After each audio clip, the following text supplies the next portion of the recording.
mga kalaruan. Punta lang kayo dito sa Hobby Corners kung saan ako nagtatrabaho ngayon. Ayan, marami kayong pagpipilian dito. Lahat ng klase ng laruan meron. Ayan.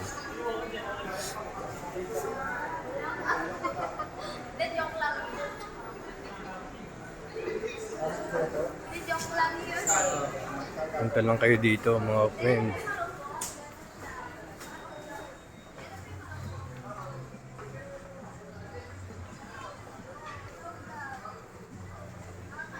Yan, iba't ibang klase ng mga laruan nandito lang.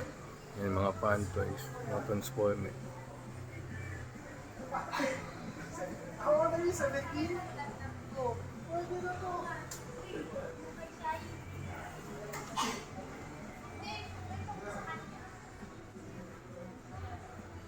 Mga Star Wars, G.I. Joe.